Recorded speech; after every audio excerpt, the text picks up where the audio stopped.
Ya, baik. Selamat siang semuanya, selamat menjelang sore ya. Senang sekali di sore yang cerah ini di Belitung dan khususnya di Bangka Belitung. Saya Dr. Yohan em, bersama Dr. Loisa. Halo Dokter, Dr. Loisa. Halo, selamat sore, Ya, Dokter selamat sore Yohana. Dokter. Selamat sore Ya, semuanya. sehat-sehat ya Dok ya? Sehat, dokter. Terus sehat ya. Ya, mungkin jadwal padat sekali nih. Uh, Sore ini kita masuk ke sesi yang keempat ya, Dok ya. Di mana dalam rangka call to action, indeks pengasuhan anak usia dini ya, Dok ya. Kerjasama dari Kementerian Kependudukan dan Pembangunan Keluarga atau BKKBN perwakilan Provinsi Bangka Belitung ya.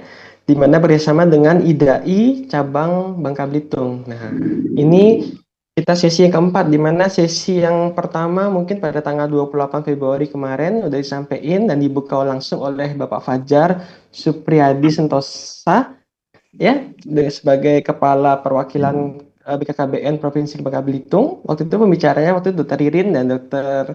Lindawati membahas tentang gadget pada anak, boleh atau tidak. Nah, terus lanjut di sesi yang kedua pada tanggal 4 April, yaitu ada Dr.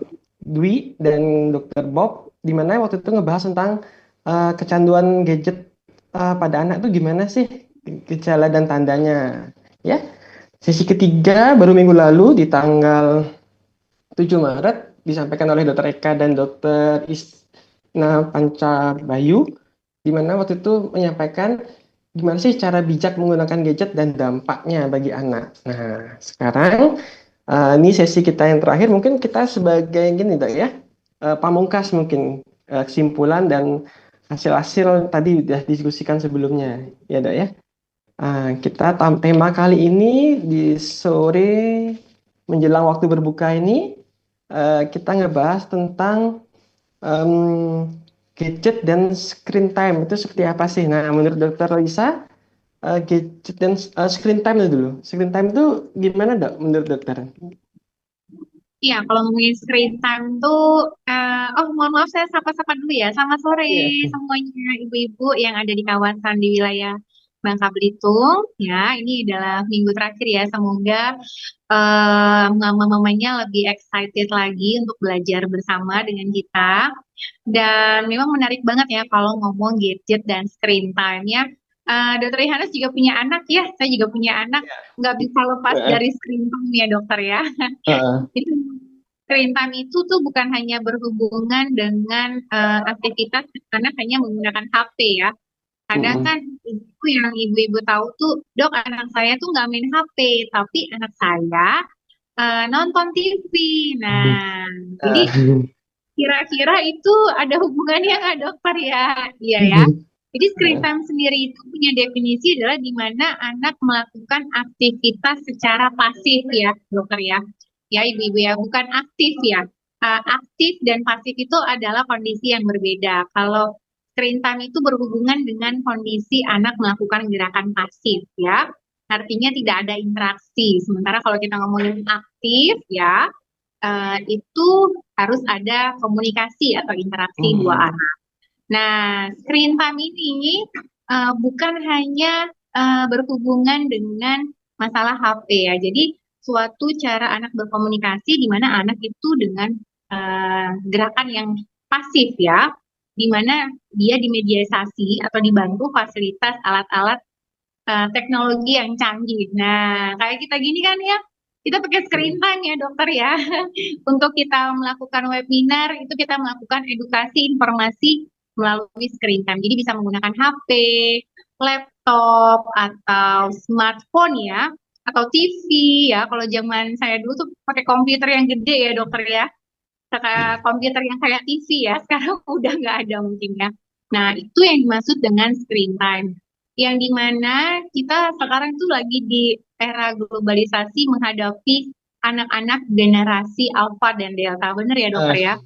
Wah, ini nggak bisa luput dan nggak bisa lepas dari namanya kemajuan teknologi ya. Oleh sebab itu, ibu-ibu, kita harus pinter juga ya menghadapi anak-anak yang generasi pinter seperti screen time ini ya, seperti si alat-alat screen time ini ya, seperti gadget ya, HP, laptop ya.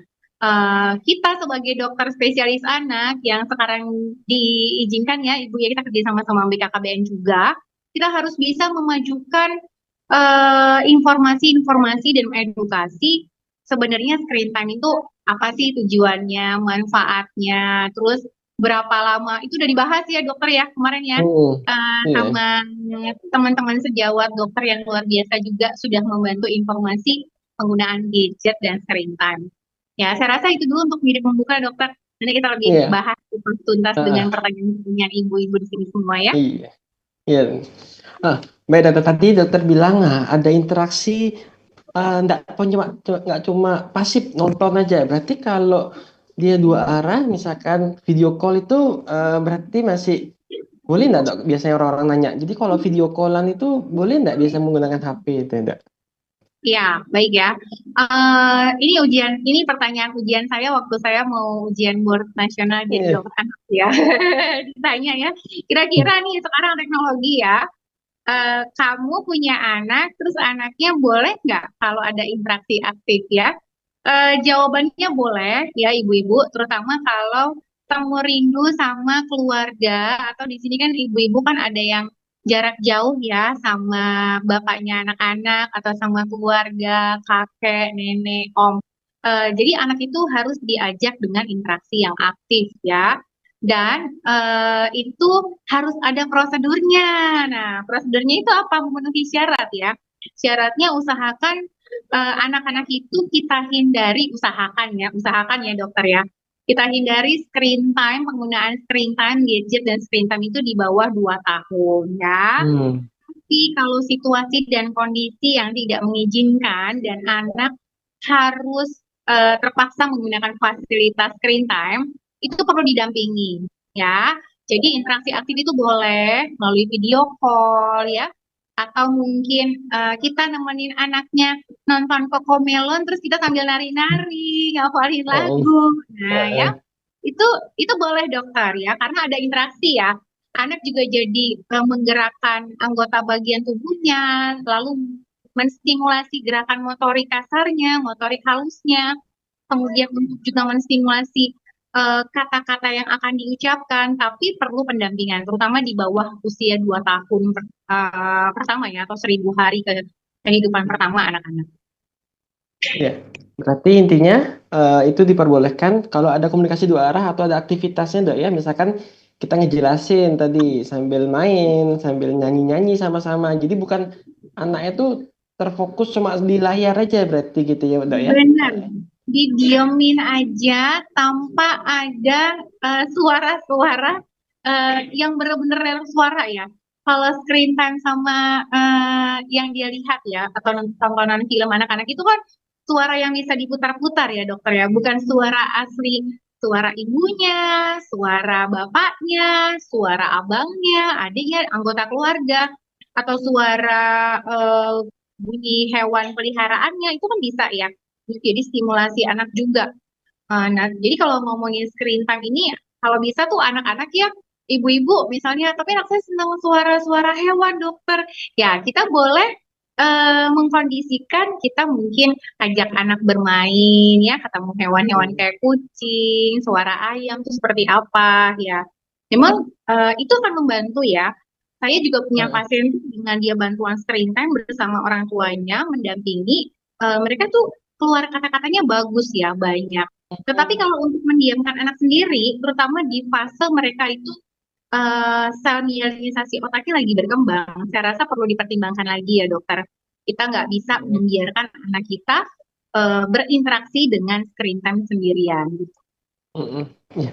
Tadi bicara tentang rekomendasi usia dok ya, berarti kalau di bawah 2 tahun, nah itu harus benar-benar pendampingan ya, sesuai berarti sama sesuai kayak di buku KMS atau KIA yang biasa kita pakai itu dok ya. Nah, kan ada tuh di Iya, halaman sekian tuh udah betul. tercantum jelas itu dibilang kalau anak di bawah 18 bulan sama sekali 18 kayak enggak boleh kecuali ada video call-nya itu mungkin bisa. Nah, di situ menyatakan gadget. Nah, mungkin tadi Dokter Roisa udah nyampein gadgetnya itu berarti termasuk HP gitu dah ya. TV, Iya, laptop, betul. ya tablet pun termasuk gitu. Jadi kadang-kadang orang itu sering bilang, oh, dok anak saya jarang main HP dok. Ternyata di TV di rumahnya TV semua ada. Wah itu jadi termasuk juga dok ya. Nah, jarang main nonton Betul. TV, tablet dibawa kemana-mana. Nah itu ya jadi gadget itu termasuk semua sarana dok ya. Nah ini mungkin ada satu pertanyaan mungkin dokter dari online-nya. Yang pertama, apa sih dokter pengaruh gadget terhadap kualitas tidur anak? Nah, ini dok, gadget dan tidur ya mungkin gadget-gadget macam-macam ya. Dari Ya, TV-nya mungkin nyala anak tidur, terus ada musik di samping ringan anak selama tidur gitu mungkin. Nah, mungkin dokter Lisa bisa nyampein sedikit dok. iya. Baik ya. Ini pertanyaan yang bagus banget dan ini realitanya berhubungan sama saya sendiri dan anak saya ya. Jadi ibu-ibu kalau ngomongin jam tidur itu sebenarnya ini berlaku bukan hanya untuk anak-anak aja, tapi kita sebagai orang dewasa atau ibu-ibu yang punya anak udah remaja ya atau dewasa juga sama, ini perlu diperhatikan. Jadi kalau kita ngomongin si gadget ya, gadget, screen time dan waktunya mereka bermain, kita tuh sebenarnya punya rekomendasi sendiri ya. Pada anak-anak, kalau kita membiarkan si anak lebih banyak aktivitas pasif dengan berinteraksi sama gadget dan waktu screen time mereka lebih banyak, maka itu akan mengganggu produksi yang namanya hormon melatonin. Nah, hormon melatonin ini akan terganggu fungsinya sehingga jam tidur anak juga akan lebih kacau balau ya Bu ya. Ayo siapa ngaku di sini kalau anaknya keseringan dikasih HP ya atau nonton TV, ibunya perhatikan dok, kayaknya anak saya ini gara-gara saya kebanyakan kasih waktu screen time, akhirnya anak saya jam tidurnya terganggu ya. Kita Hmm. boleh memberikan screen time atau anak kita pakai gadget seperti yang tadi kita udah bahas ya. Atau di atas anak usia 2 tahun itu kita boleh ada rekomendasi waktu kurang lebih 30 menit ya. Selama 1 hari atau 30 sampai 60 menit rekomendasi WHO, IDAI itu boleh banyak sekali rekomendasi yang sudah kita berikan. Tetapi ibu-ibu kadang-kadang realitanya faktanya itu lebih dari itu dokter ya. Hmm. Dengan pertimbangan dok saya mau bantu kerja rumah, urusan pekerjaan saya masih banyak, biar anaknya diem ya. Tanpa kita sadari, kita membuat kondisi anak itu menjadi terganggu jadwal tidurnya. Jadi hormon melatonin itu sangat dipengaruhi oleh blue light ya, sinar HP ya. Saya sendiri ya, kalau ngelihat HP kelamaan atau misalkan kita kan ini lagi seminar ya, lebih dari 90 menit atau 60 menit ya. Karena kita Hmm. punya kalkulasi waktu 60 menit ya. Itu kan mata kita cepat lelah ya dokter ya. Kayak cepet Hmm. capek gitu. Oleh sebab itu karena saya kebetulan pakai kacamata ya ibu-ibu ya.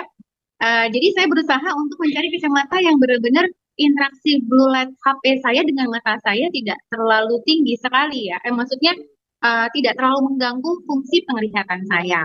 Nah, kita harus tahu nih ibu-ibu, bukan hanya masalah mengganggu jam tidur aja ya kalau ngomongin anak.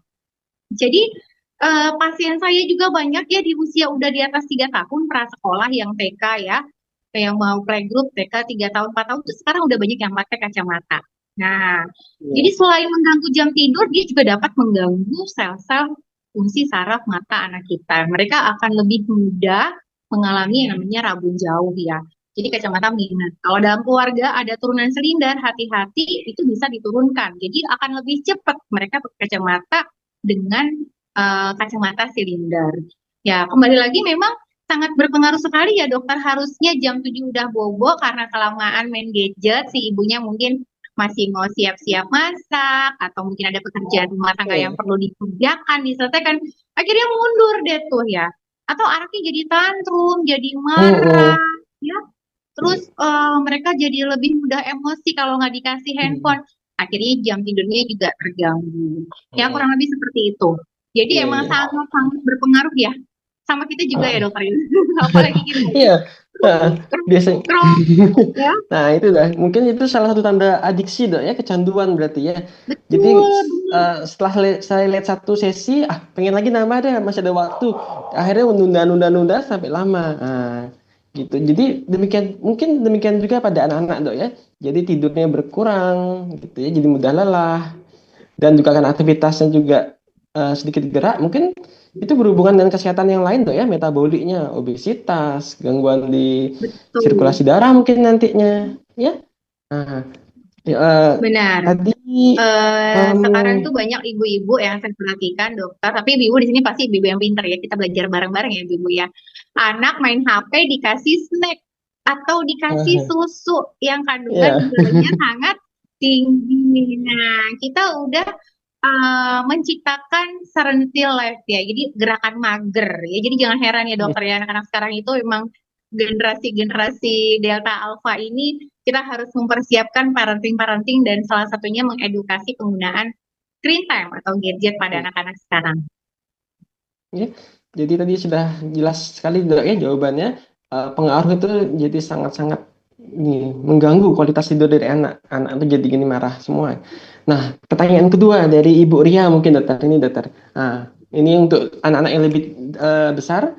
Bagaimana menurut dokter penggunaan laptop atau gadget pada media belajar anak di sekolah yang masih SD, sekolah dasar dok. Nah, di sekolah-sekolah kan sekarang sudah mulai tuh bukan cuma papan tulis, jadi sudah mulai pakai TV besar ya, pakai bahkan ada kuis-kuis pakai HP juga kadang-kadang dok ya.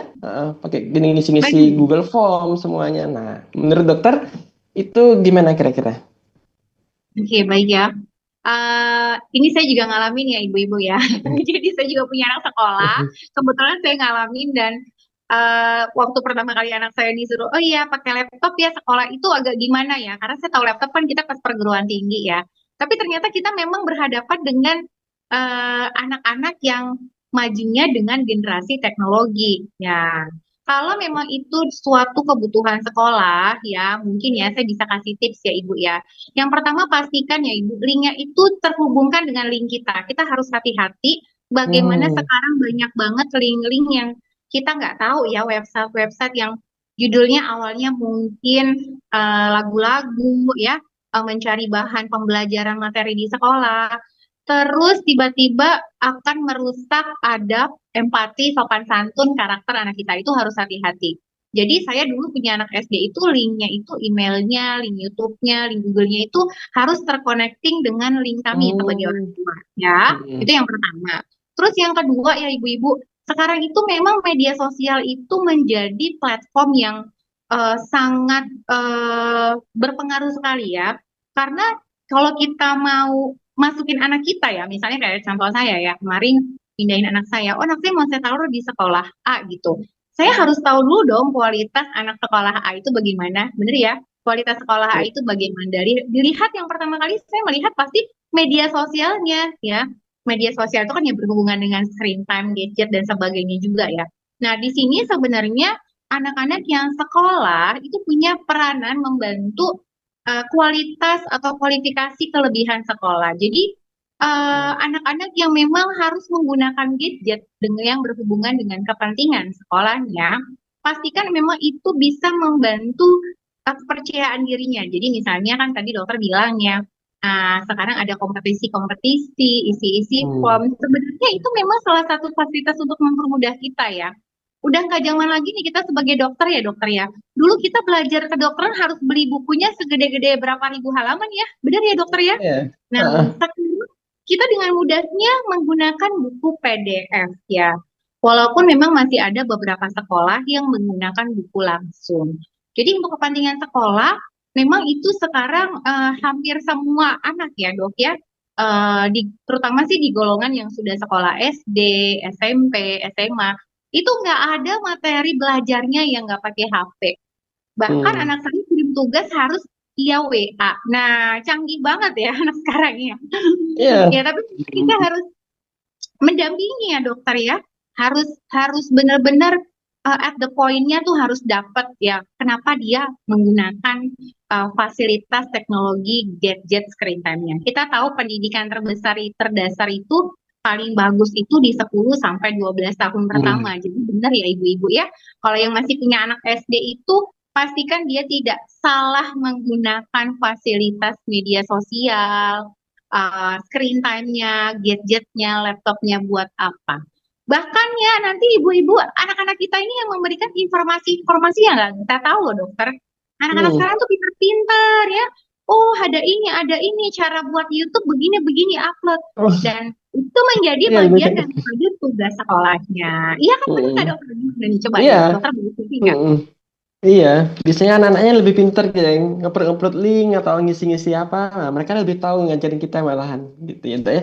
Jadi em, kalau dia sudah memang sesuai keperluannya, ya memang seharusnya kita fasilitasi, Dok ya, tapi dengan pengawasan mungkin tadi sudah dijelaskan. Bahkan sekarang kalau yang di YouTube tuh ada namanya YouTube Kid, Dok ya. Jadi memang Iya, udah di benar. screening sama mereka. Jadi kayak gitu. Nah, di sekolah juga kayak gitu. Tapi memang harus benar diawasi, gitu ya. Betul, Nah, betul ini, sekali dokter. Benar. nah, ini ada pertanyaan yang berikutnya, Dokter, dari Bapak Rio Gasna.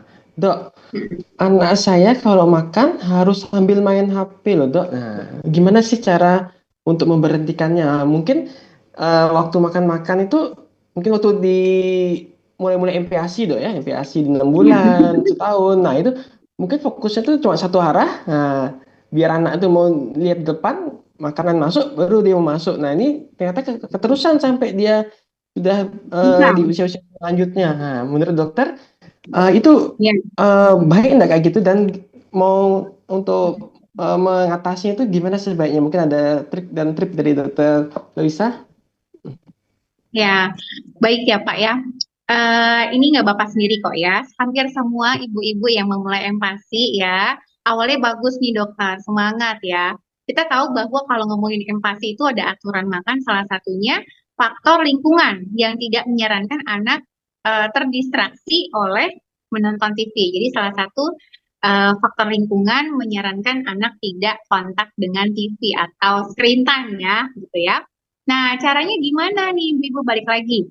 Saya boleh kasih tips ya untuk ibu-ibu di sini sama parents ya, sama orang tua. Gimana caranya anak itu kalau mau makan bukan fokus pada YouTube ya atau pada screen time ya.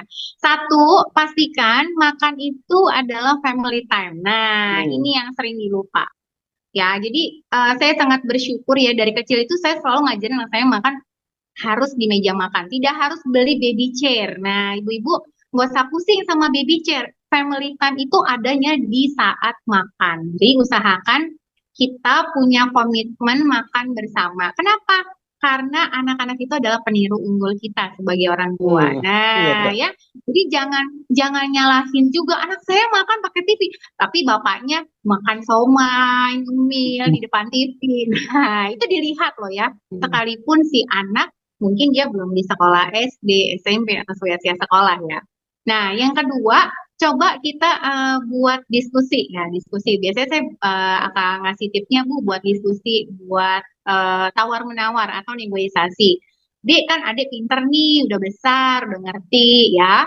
Karena biasanya masalah begini dokter itu di atas usia 1 tahun, di toddler. Hmm. Nah, anak usia Hmm. toddler itu kan di atas 1 tahun kan mereka udah bisa berinteraksi ya, bertambahnya usia, mereka udah terbentuk tuh otaknya. Jadi mereka udah tahu mana yang nyaman buat mereka. Pokoknya yang penting kan aku makan, tapi aku dikasih HP. Nah, itu yang boleh kita cegah atau kita cut, kita ajarkan anak sounding negosiasi ya. Sekalipun anak belum belum bisa ngomong sempurna, tetap dibicarakan lagi. Oh, kita kalau nanti nonton TV, makan sambil nonton TV, kita nggak bisa main dong, Hmm. misalnya seperti itu, ya. Atau berikan mereka juga pujian, oh hebat ya dek, ternyata makannya sukses nih, makannya hebat nih dek, nggak tanpa TV, nggak tanpa YouTube. Wow, besok-besok papa nanti kasih hadiah ya. Sebenarnya itu bukan kita kayak mau nawarin ya, itu sekedar kita memberikan reward sebagai anak kita Hmm. bisa diajak diskusi atau kerjasama. Dan dari 3 tips ini yang paling penting itu apa dokter family time itu ya? Ya, jadi pelajaran di meja makan itu sangat penting sekali. Mungkin kita terlalu sibuk atau mungkin kita terlalu nggak bisa menyamakan waktu makan sama anak kita. Coba dong kita kasih nggak usah setiap hari deh, di hari akhir weekend aja ya dokter ya, Hmm. di pas Iya. praktek aja ya, pas lagi santuy ya, lagi nggak masuk kerja, papa maunya juga aja long weekend kan udah mau lebaran ya bentar lagi coba deh lebaran kita agak cukup panjang ya kita menggunakan waktu keluarga dan memberikan contoh yang baik. Saya rasa itu sih yang bisa saya Hmm, sarankan. iya. Ya, bagus sekali Dak, sarannya Dak. Berarti harus ada reward juga, terus harus dikasih edukasi istilah pendekatan ya untuk anaknya ya. Hmm. Uh, Hmm. jadi mungkin dari awal jangan kitanya yang malah main HP atau nonton TV di depan anaknya, itu mungkin yang harus ditekankan juga. Nah, ini Iya, udah itu mulai agak benar. banyak pertanyaannya dokter. Kita lanjut Dok ya. Ini dari Kak Ya, Windy. baik. Nah, ini mungkin beliau ini udah pengalaman juga banyak ini. Ngeliat orang tuanya sering curhat-curhatan kayak ini.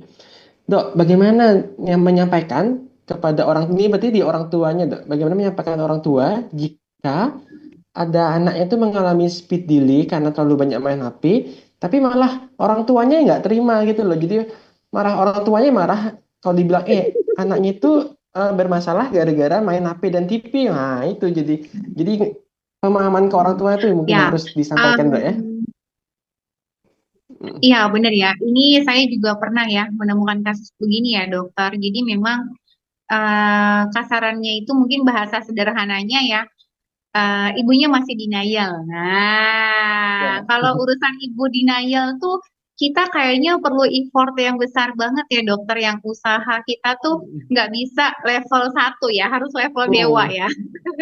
Terus ini harus dibantu bukan kita saja sebagai seorang nakes ya. Saya sering saran, ini mungkin bisa jadi tips sederhana ya Bu ya. Saya tuh kalau ada pertanyaan begini biasanya saya buat gini, Ibu, kan saya kan pasien kita sekarang ini ya dokter kan adalah ibu-ibu yang sering berhubungan dengan media sosial. Bener ya dok ya? Nggak ada ibu-ibu yang Mm-mm. nggak punya WA sekarang, betul ya? Jadi Ya.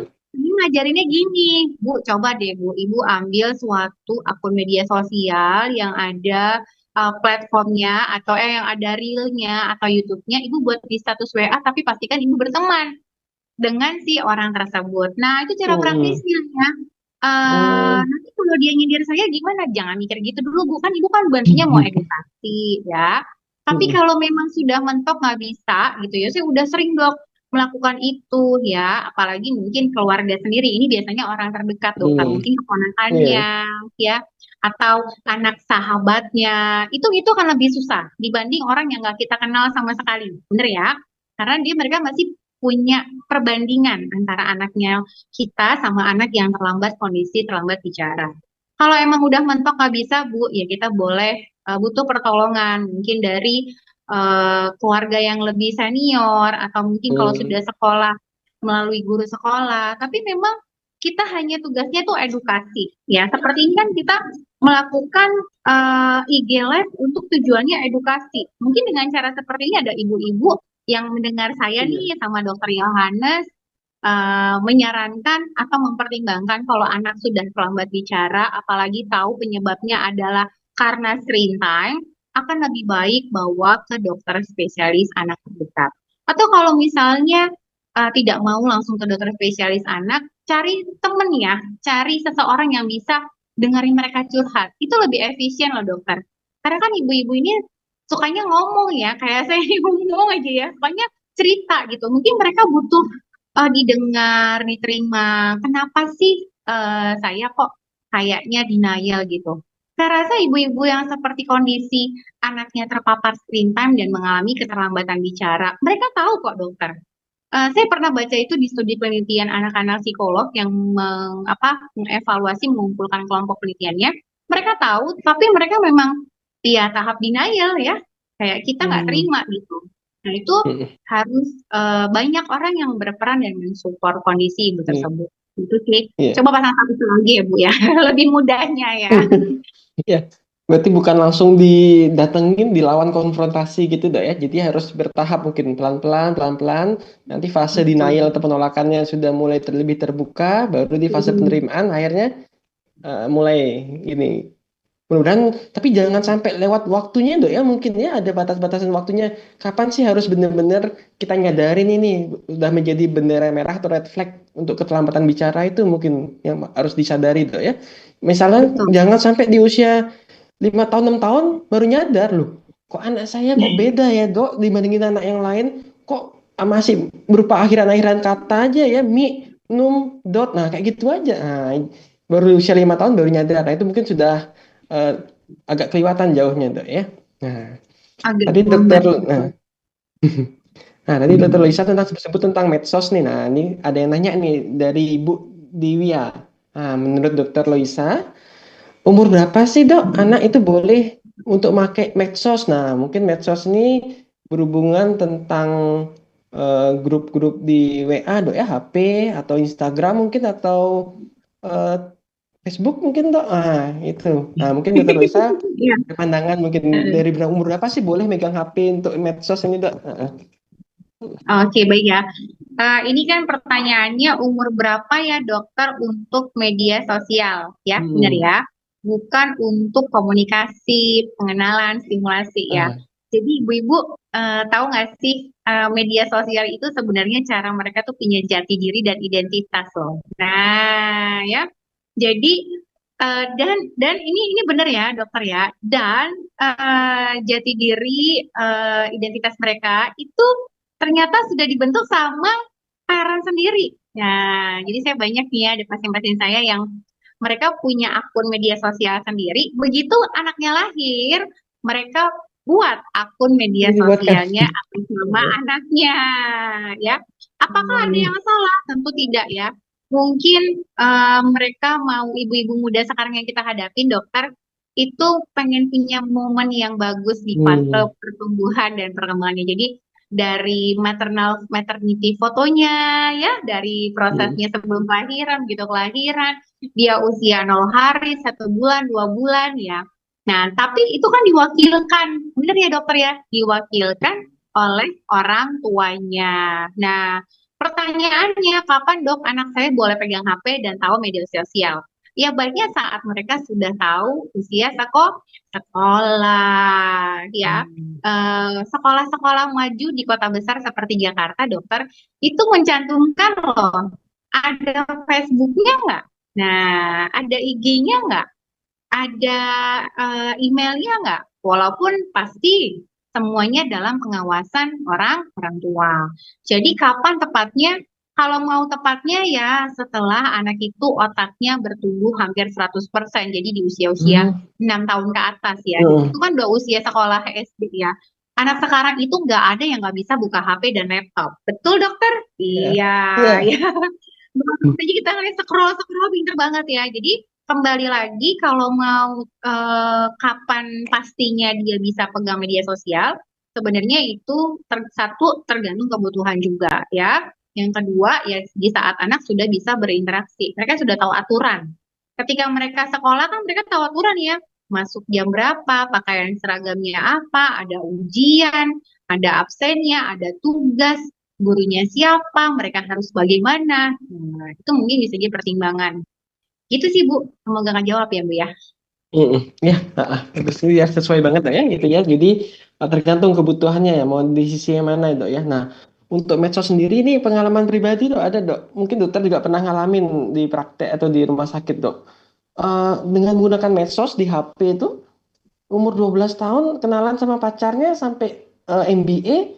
Nah, kan agak miris loh ya, umur 12 tahun kita tanya-tanya, loh kamu kenalan dari mana gitu. Padahal yang satu cowoknya berada di kabupaten sebelah, nah ini dari kabupaten sebelahnya juga, jadi jauh jaraknya. Jadi dengan medsos ternyata mereka bisa kenalan kayak gitu gitu ya. Nah, jadi memang harus kayak tadi dokter Tulisa yang nyampaikan, kalau dengan medsos berarti harus ada pengawasan lagi balik. Jadi mungkin dokter pernah sering buka-buka lihat HP anaknya mungkin di medsosnya, kira-kira Oh, chat-chat diskusinya apa aja. Iya dok ya. iya. Iya, saya sebenarnya anak saya tuh remaja ya ibu-ibu, remaja tahap akhir. Tapi saya memperkenalkan HP itu waktu anak saya terpaksa kondisi pandemi ya dokter ya. Jadi tugas sekolah semuanya tuh harus ngumpulin dari WA ya. Jadi saya mengenalkan pegang HP itu kelas 6 SD. Tapi yang saya pastikan itu adalah saya harus tahu PIN-nya ya. Kemudian saya juga harus tahu batasi kapan dia buka YouTube. Jadi YouTube emailnya tuh ke link sama link saya. Dan yang ketiga dia buat apa ya? Karena waktu itu saya pertama kali kenalkan itu tahun 2020 ya. Itu anak saya usianya baru 9 tahun ya. Jadi saya agak sedikit was-wasan ya. itu kan usia-usia dia mau remaja awal, ya. Remaja awal kan Hmm. 10 sampai 12 tahun. Dia sudah mulai mengalami suatu perubahan di fase menjadi anak remaja, anak pubertas. Nah, itu kita emang harus intens ya, dokter ya. Harus berulang-berulang kali ya. Bahkan sampai sekarang pun saya suka ngecek gitu WA-nya isinya apa gitu. Terus emailnya apa ya? Telegram dia aplikasinya itu buat apa? Ya kan kita nggak tahu ya. Tidak ada yang bisa menjamin anak kita tuh baik-baik aja. Nggak mungkin dong anak saya Hmm. kayak gitu. Saya yakin anak saya tuh anak yang soleha, anak yang taat, anak yang sopan, anak yang santun. Ibu-ibu, saya koreksi ya. Kita jangan pernah percaya anak kita 100% dalam hal bermedia sosial nih dokter ya. Karena pernah saya juga kebetulan ngedapati teman saya punya grup, ya anak-anaknya punya WA grup, itu ada kata-kata yang tidak sopan. Kata-kata yang harusnya tidak diungkapkan. Walaupun cuman awalnya itu kan bercanda ya, itu kan begini, nggak bisa ya. Kita harus punya peranan yang cukup penting dalam pertumbuhan anak-anak kita. Undang-undang anak kan udah bilang ya dok ya, 0 sampai 18 tahun itu anak-anak itu adalah hak kita. Kita harus bisa menanamkan prinsip-prinsip apa yang berhubungan dengan masa depan mereka, dengan adab mereka, dengan personal sosial mereka ya. Sekarang tuh kita lagi krisis empati, krisis karakter ya. Anak-anak yang saya hadapi itu anak-anak Gen Z, generasi pasien-pasien kita ini tuh nantinya mereka akan lebih suka berteknologi. Jadi interaksi asli itu dengan manusia itu interaksi dengan keluarga ya lebih tepatnya ya. Karena kan anak-anak mengenal lingkungan pertama kali adalah keluarga. Itu bisa jadi jauh berkurang. Nah, disinilah peranan kita. Kita harus benar-benar intens ya. Saya tuh bisa 2 kali 3 kali dokter ngecek HP anak saya ya. Padahal anak saya udah mau masuk usia 17, tapi nggak apa-apa ya ibu-ibu ya. Kita kan sama-sama berproses belajar bahwa inilah memang bagian dari tugas dan tanggung jawab kita yang harus kita monitoring ya, harus kita lakukan setiap waktu sampai nanti di mana masanya mereka sudah bisa memutuskan yang terbaik buat mereka tanpa kita harus capek-capek lagi ya mengobservasi. Memang sekarang banyak dok, di Belitung sendiri kan memang ada ya kenalan dari Facebook ya, atau aplikasi-aplikasi sekarang tuh kan banyak banget ya. Saya aja itu taunya itu dari anak-anak saya, teman-temannya ada aplikasi apa kenalan-kenalan atau komunitas apa Iya. itu yang harus kita screening ya. Gitu sih Hmm. dokter. Iya, setuju banget, Dok. Nah, ini ada pertanyaan yang ini berhubungan dengan medsos tadi dari Kak Eka. Eh, Dok, kalau gadgetnya dipakai hanya untuk dengerin musik atau lagu-lagu, gimana menurut dokter, Dok? Nah, ini biar anak mungkin lebih tenang atau ini eh, ditaruhin musik di sebelahnya itu dengan gadget atau TV-nya itu masih aman nggak, Dok? Kalau tadi dari layar kan merusak mata. Nah, kalau dari pendengaran tuh gimana? Dari menurut dokter Roisa? Ya, kalau ngomongin dari stimulasi suara dari gadget ya, bener ya, dari gadget, termasuk dari HP, dari tab supaya anaknya itu bisa enak tidur dok ya. Sebenarnya itu bisa distimulasi dari sejak masa kehamilan loh ibu-ibu. Ya, contohnya saya ya, saya memang sering mendengarkan musik Mozart klasik buat anak saya sejak saya hamil ya. Jadi stimulasi musik, terutama musik-musik klasik ya. Makanya kalau tahu tokoh musik si Mozart Amadeo itu ya, itu kan si Mozart itu kan memang dikenalkan musik dari kecil ya sama orang tuanya. Dari sejak di dalam kandungan sama ibunya. Jadi nggak heran dia menjadi ahli musik yang luar biasa. Nah, kembali lagi kalau memang tujuannya memaparkan stimulasi musik atau misalnya lagu-lagu tertentu ya, atau ibu mau kasih lagu-lagu rohani supaya menenangkan dan diberikannya tidak dalam volume yang besar ya, kemudian bisa membantu anak nyaman, fungsi tidurnya, kemudian itu dalam kondisi yang mau tidur ya, itu sangat direkomendasikan, boleh sekali. Tetapi kita harus tahu meletakkan jaraknya ya, jangan juga terlalu dekat ya. Mungkin jaraknya diperhatikan ya Ibu ya kalau memberikan musik buat anak kita dan volumenya yang perlu diperhatikan juga. Lalu kalau saat dia beraktivitas dok atau saat dia lagi main Hmm. boleh nggak? Ini banyak nih ibu-ibu yang banyak apa diskusi ya sama saya ngobrol sama saya bilang dok anak saya itu kalau diajak lagu-lagu kayak anak-anak itu cepet banget tangkapnya, cepet loh dok ngafalinnya gitu. Hmm, Ya nggak iya. apa-apa, tapi kita perlu tahu juga berapa lama waktu yang kita paparkan. Dan tadi prinsipnya adalah komunikasi atau penggunaan gadget screen time-nya harus yang aktif. Jangan juga dia dibiarin sendiri, dengerin musik tanpa kita menemani. Cuman memang anak-anak sekarang tuh kalau disimulasi dengan suara-suara atau lagu-lagu dari gadget ya dokter ya, itu responnya luar biasa cepat banget loh. Ya itu mungkin yang Iya. menjadi kita bisa buat studi penelitian lagi ya. Cepet banget tuh ngafalin lagu dok. Saya nyetelin lagu satu CD gitu misalnya lagunya itu terus itu cepet terus ya. Iya karena pada dasarnya otak-otak anak itu kan di fase pertumbuhan kan mereka sangat mudah menyerap ya apa yang kita paparkan, apa yang kita simulasikan. Gitu sih dokter. Hmm. Ya, setuju banget dokter. Nah, ini pertanyaan berikutnya dari Kak Eci, ya. Nah, ini mungkin tentang nutrisi, dok. Hubungan gadget tentang nutrisi kita bahas sedikit, dok. Nah, dok, anak laki-laki umur 21 bulan. Nah, kalau makan itu berarti dia harus sambil nonton ini, dok, ceritanya dia. Kalau makan, nggak sambil nonton itu masuknya sedikit banget. Nah, berat badannya baru 9,8 kilo deh ya untuk usia 21 bulan. Terus ada komorbidnya tuh riwayat penyakit alergi susu sapi dan alergi telur ternyata. Wah, protein hewani berarti tidak terganggu banget ini ya. Nah, jadi orang tua tuh lebih milih daripada ndak ada masuk makanan sama sekali. Jadi waktu screen time-nya yang jadi dibanyakin. Nah, itu gimana kira-kira menurut dokter? Jadi eh, nggak mau makan kalau nggak ada TV gitu, nggak ada ini ya waktu layarnya. Nah, jadi serba salah juga mungkin ibunya nih dok ya. Iya, baik ya, Ibu. Mungkin saya bisa mengkoreksi ya, Bu, dengan lebih tepat ya, bahwa kondisi anak itu kalau dia nggak mau makan, kalau dia mau makan karena gadget itu tidak tepat ya. Saya boleh mengkoreksi bahwa itu adalah menjadi suatu kebiasaan dan solusi cepat. Nah, ya, kan tadi kita udah bahas di awal ya, Ah, kita bukan tidak boleh memaparkan gadget screen time.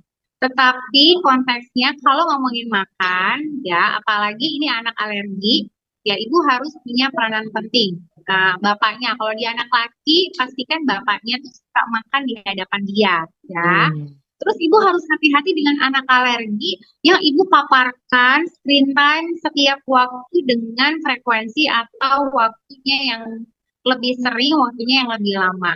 Karena apa? Karena anak alergi tanpa screen time, mereka itu mudah sekali menjadi anak yang emosi dan tantrum. Itu tanpa screen time ya.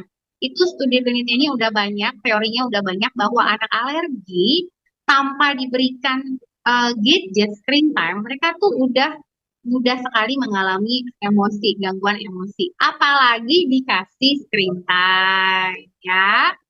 Jadi Bu, kalau udah ada anak dengan alergi, ada komorbidnya, ngejar berat badan, itu bukan solusinya pakai screen time menurut saya ya Bu ya. Kita harus cari tahu dulu akar permasalahannya apa. Dan memang ini relatif banget sama anak saya. Anak saya itu alergi dokter. Jadi gimana saya benar-benar memperbaiki alergi anak saya. Begitu saya perhatikan anak saya lebih sering terpapar screen time, dia akan lebih moodinya jauh lebih berubah. Jadi kadang baik, kadang enggak. Dia ngomongin sedikit emosian, mudah ngambek ya. Saya tahu ini adalah proses remaja karena saya remaja ya. Tapi ini juga bisa jadi pertimbangan dan pelajaran buat ibu-ibu ya. Sekalipun bukan anak remaja, memang anak alergi itu berpotensi mengalami gangguan emosi, apalagi dengan paparan si blue light tadi. Makanya kita punya rekomendasi berapa lama kita berikan dan kapan kita berikan. Screen time yang baik itu sebenarnya adalah di waktu mereka sedang punya waktu istirahat yang cukup, ya makannya enak. Jadi screen time itu bisa jadi bahan pembelajaran juga, walaupun kembali ke kondisi usia anak masing-masing. Itu sih yang bisa saya sarankan ya Bu. Jadi benerin dulu komorbiditasnya, jangan takut ya. Nanti kalau dia nggak dikasih screen time dok, nggak dikasih YouTube, makanya dikit berat badannya merosot, hmm, malah jadi macam-macam gitu. Nggak usah berpikir gitu dulu. Kita mengelola emosi kita baik dulu. Kalau emang kesulitan cari pertolongan ya, konsultasi ke semua pihak-pihak yang mendukung kondisi ibu sekarang untuk ngejar berat badannya. Semoga ngejawab ya Bu. Ya, jadi bukan gadgetnya jadi salah dok ya. Jadi bukan nonton TV-nya jadi tumbalnya jadinya. Ini nggak mau makan gara-gara nggak ada TV, nggak ada YouTube-nya. Wah, itu dok ya. Heeh.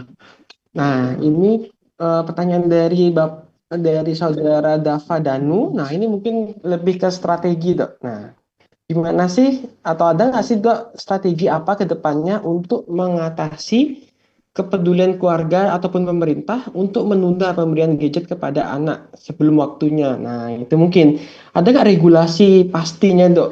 Harus nyatain eh, umur segini nggak boleh ya. Nah, kalau selama ini kan cuma hanya mungkin sebatas rekomendasi aja dok ya. Mungkin dari dokter gimana kira-kira dok? Apakah sudah ada aturan terbaru atau gimana mungkin dok?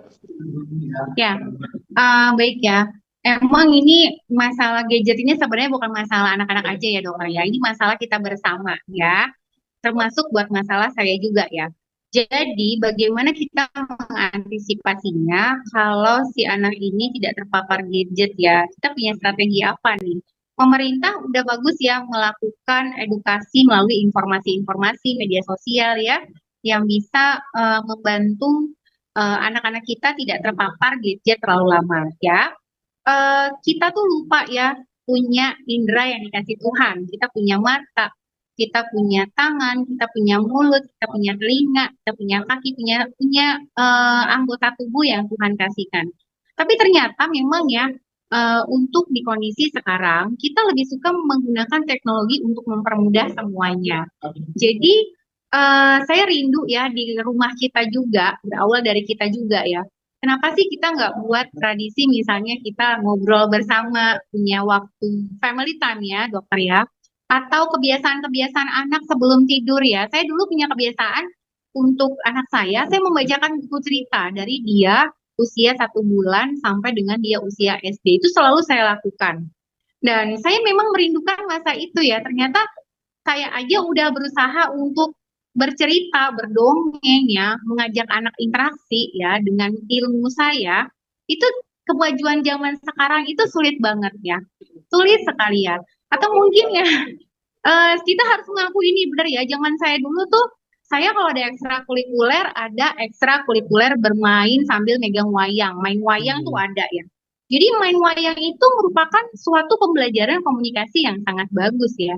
Mengenal tokoh wayang, sifatnya tokoh wayang itu siapa, ya kemudian kita berimajinasi, ya itu penting sekali. Namun itu tambah lama tambah mundur ya.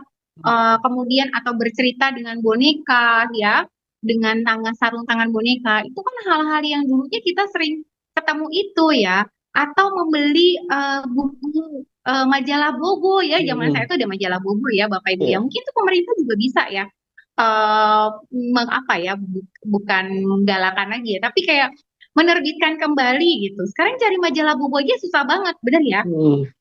Padahal di majalah Bobo itu tokoh-tokohnya bagus sekali, menggambarkan ada karakter, ada budidayanya, ada budi pekertinya, ya, ada Bona dan Rongrong, ada Oki dan Nirmala, halusinasi mereka. Itu keren banget ya. Saya ingat banget setiap bulan tuh orang tua saya dulu memberikan saya majalah Bobo yang sudah dibuat Kipling sebanyak 10 Hmm. sampai 20 Bobo bekas ya. Dan itu saya suka baca itu gitu. Nah, sekarang saya cari majalah Bobo gimana? Nah, mungkin ini bisa jadi salah satu program pemerintah untuk memunculkan kembali penggunaan atau menerbitkan majalah-majalah yang bagus ya. Ya, atau melakukan program-program perlombaan, berdongeng, main wayang, ya, bercerita sambil berekspresi. Itu jarang banget. Sekarang tuh lomba-lombanya apa? Apa tuh roboting ya? Atau Hmm. lomba-lombanya buat channel YouTube ya di sekolah-sekolah ya kayak gitu ya. Atau lombanya itu buat apa ya? Sekarang blogger-blogger ya, Dok. Ya, ya memang Hmm. saya Iya. juga masih belajar ya untuk mengikuti anak-anak sekarang. Itu sih yang bisa saya kasih saran ya. Semoga kita pun sebagai dokter anak tidak lupa mengedukasi ibu, jangan lupa yuk kita beli buku cerita ya. Jadi kita budaya membaca buku pun itu sangat rendah ya.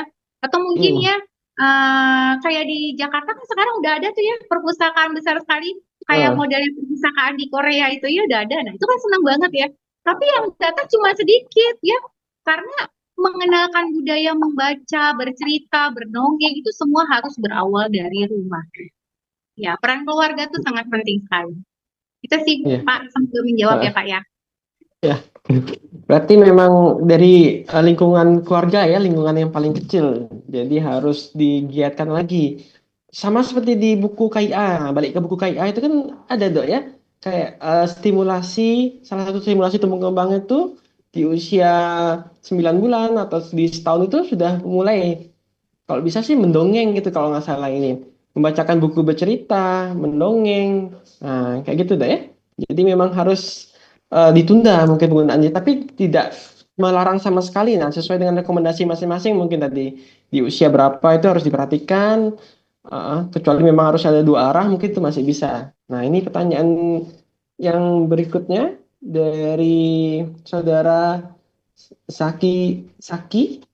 Sebenarnya boleh nggak dok anak balita nonton YouTube? Nah, tadi boleh nggak balita ini sayangnya tidak dijabarkan usia berapanya nih. Kalau boleh dalam satu hari berapa jam maksimal pemakaian HP? Terus bagaimana kalau anaknya itu sudah kecanduan terus tantrum ternyata waktu HP atau gadgetnya itu kita ambil. Nah, itu mungkin pertanyaannya. Gimana tanggapan dokter Lisa kira-kira? Ini berapa Iya, jam? sebenarnya Mm, pertanyaan ini tadi sudah terjawab ya. Cuman mungkin mm, ibunya tadi nggak dengar lagi. Nggak apa-apa, saya mm. ulang lagi ya Bu ya. Jadi kalau balita itu boleh kenal YouTube nggak? Boleh. Itu di atas usia 2 tahun ya Bu ya. 2 tahun ini dibagi menjadi kelompok lagi. 2 sampai 3 tahun, 3 sampai 5 tahun. Rata-rata kita boleh menggunakan waktu kurang lebih 30 menit sampai dengan 60 menit ya itu adalah penggunaan screen time ya. Jadi penggunaan screen time ini kembali lagi ya, poinnya adalah lebih banyak membuat anak itu jadi tidak aktif, jadi membuat anak posisinya pasif. Oleh sebab itu kita nggak boleh terlalu lama ya, usahakan anak banyak melakukan gerakan aktif ya. Terus kalau misalnya dokter dia udah terbiasa ya, tadi udah Mm, tahu ya bahwa penggunaan gadget terlalu lama, blue light-nya itu mempengaruhi emosi anak. Gimana mm. caranya anak tidak terganggu atau anak tidak ketergantungan ya? Caranya alihkan perhatian mereka ya ibu-ibu punya anak balita itu sangat mudah sekali kita membentuk otak anak kita. Kita mau bentuk mereka belok kiri, belok kanan, mau jadi kutub utara, dari kutub selatan, mau jadi yang baik, kurang baik, sangat baik, cerdas, sangat cerdas, semuanya itu tergantung daripada peran orang tua. Ya, semakin dini kita melakukan disiplin, ya, kita melakukan negosiasi, kita melatih skill problem solving buat anak kita, itu kan semakin bagus hasilnya. Jadi kalau dia udah bisa bicara, kita ajak nih diskusi, Dek, gimana? Kan kita udah punya waktu nih, Dek. Alarmnya udah bunyi, jadi kita udahan ya. Dia masih tantrum lagi, dia masih marah-marah ya, atau dia masih ngamuk ya, membuat ibunya jadi mudah emosi juga ya dok ya. Ya, kita perlu menerima kondisi anak kita dulu. Kita terima dulu. Yang pertama kita terima dulu. Lalu kita harus buat namanya suatu aturan. Ya, aturan tuh harus dikenalkan sejak sedini mungkin. Jadi nggak ada batasan usia. Dari 0 hari, dari dia 1 bulan, 2 bulan, mau tidur jam berapa, mau kasih susu jam berapa, itu semua adalah simulasi Hmm. aturan yang bisa di sini adalah peranan ibu yang sangat penting. Nah, kita kalau udah melakukan itu, anak-anak itu paling dia tantrumnya ya, Bu, itu cuma nggak sampai seminggu. Ya, dokter Johannes ya, paling 2 hari, 3 hari ya. Dan kita nggak Hmm. pernah tuh ada laporan di IGD, dokter laporan pasien ada anak tantrum marah-marah nggak jelas. Nggak Ya, pernah, Bu. Nggak tahu ya kalau dari Johannes ada nggak ya? Kalau saya nggak pernah ya. Semua ya. pasien tuh yang sakit ya. Nah, jadi memang peran orang tua, kalau ini anak laki, ayo ajak bapaknya. Kalau dia anak perempuan, coba ibunya mengunggulkan kembali sifat keperempuanannya. Peluk-peluk, cinta kasih ya. Tapi mau anak laki, anak perempuan sama aja ya, Bu. Itu peran orang tua penting sekali untuk membantu si anak supaya tidak tantrum. Nanti tantrumnya membaik, aturannya harus tetap berlaku ya. Memang susah. Kenapa? Karena ilmu begini dokter butuh konsistennya ya.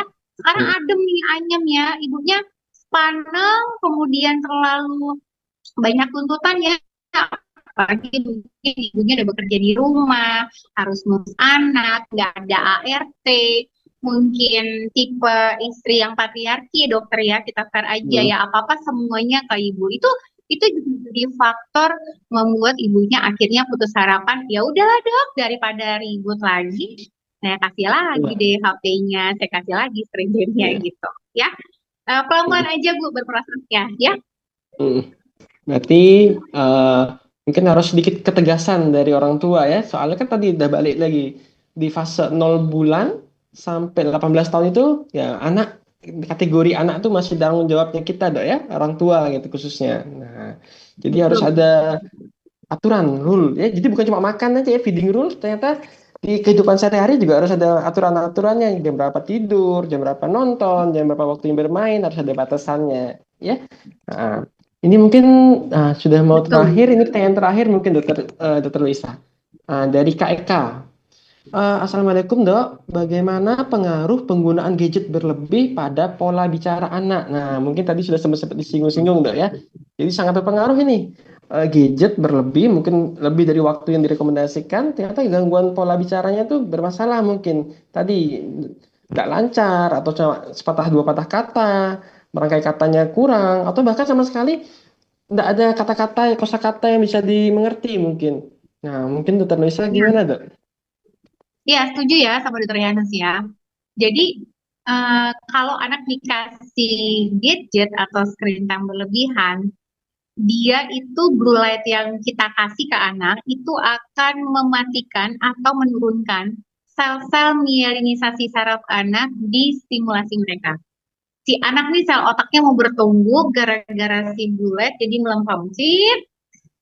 Padahal di fase 2 tahun pertama itu usahakan anak berinteraksi dengan apa tadi saya cerita ya, suara ibunya, suara bapaknya, suara kucing asli, suara harimau, suara beda jatuh, ada kering kering kering kering yang bukan suara yang repetisi. Jadi kalau kita mengenalkan gadget, anak-anak yang suka gadget itu mereka suka banget ngulang dokter.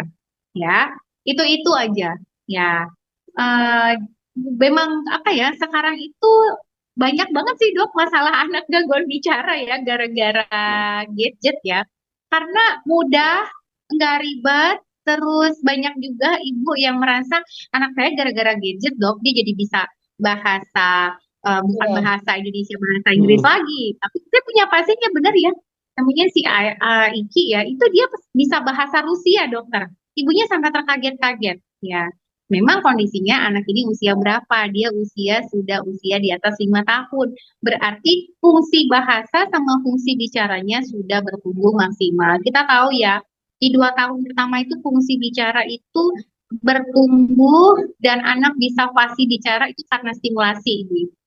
Ya, stimulasi sejak dini, sejak masa kehamilan. Makanya kalau di buku kehamilan tuh ada loh dok ya, di buku KIA maaf ya, itu kan ada kan kelompok komunitas ibu mengelus perut-perutnya, ngajakin Hmm. ngobrol. Itu jadi kalau dari bayi itu si anak sudah mendengar suara ibu. Nah, begitu mereka lahir melalui fase pertumbuhan mereka di usia berapa, mereka harus kenal suara keluarganya dulu. Ya, bukan kenal suara kokomelon ya dok ya.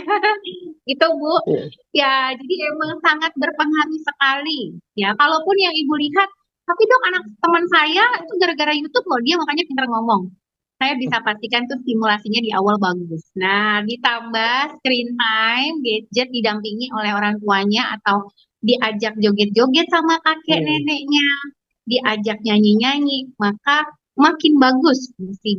fungsi bicara dan bahasanya. Itu sih dok. Ya, udah sesuai, dah padat sekali gitu penjelasan dari dokter Loisanya ya. Mungkin karena sudah waktu juga dokter ya, kurang lebih hampir 1 jam dok kita diskusi Iya, tadi dari pertanyaan semuanya. Ini mungkin sudah merangkum atau mengulang juga mungkin dok ya dari sesi 1, 2, dan 3. Bahkan ini sesi terakhir kita. Ah, Gimana sih pengaruh gadget dengan tumbuh kembang, dengan bahasa, dengan interaksi sosial ya? Gimana pengasuhan usia dini itu intinya. Nah, mungkin akhir kata mungkin ada ingin disampaikan Dokter Lisa? Sudah cukup dokter. Ya, Sudah. tadi Dokter Johannes sudah merangkum semua dengan begitu Ya, bagusnya. Ya, ya, baik, terima kasih. Mungkin sekian yang bisa kita sampaikan, Dokter Elisa ya. Kita ya. mengucapkan banyak terima kasih, kolaborasi yang sangat menarik dan indah, di mana dari BKKBN dan dari IDAI Provinsi Bangka Belitung yang sangat peduli dan intens untuk tumbuh kembang anak, pengasuhan dini anak ya. Baik, kita tutup acara. Mohon maaf bila ada kesalahan dalam penyampaian ataupun hal-hal yang kurang berkenan yang kami sampaikan tadi. Tujuan utama dari acara ini adalah gimana sih mencapai anak-anak kita menjadi anak yang cerdas, ya, eh, penggunaan gadgetnya sesuai dengan usianya, serta tidak ada kecanduan atau adiksi untuk di masa mendatang untuk masalah gininya HP ataupun hal-hal medsos lainnya. Ya, baik, terima kasih. Sampai jumpa kembali, Dokter Lisa. Terima kasih untuk kesempatannya. Ya, sehat-sehat dulu, Dok. Selamat sore.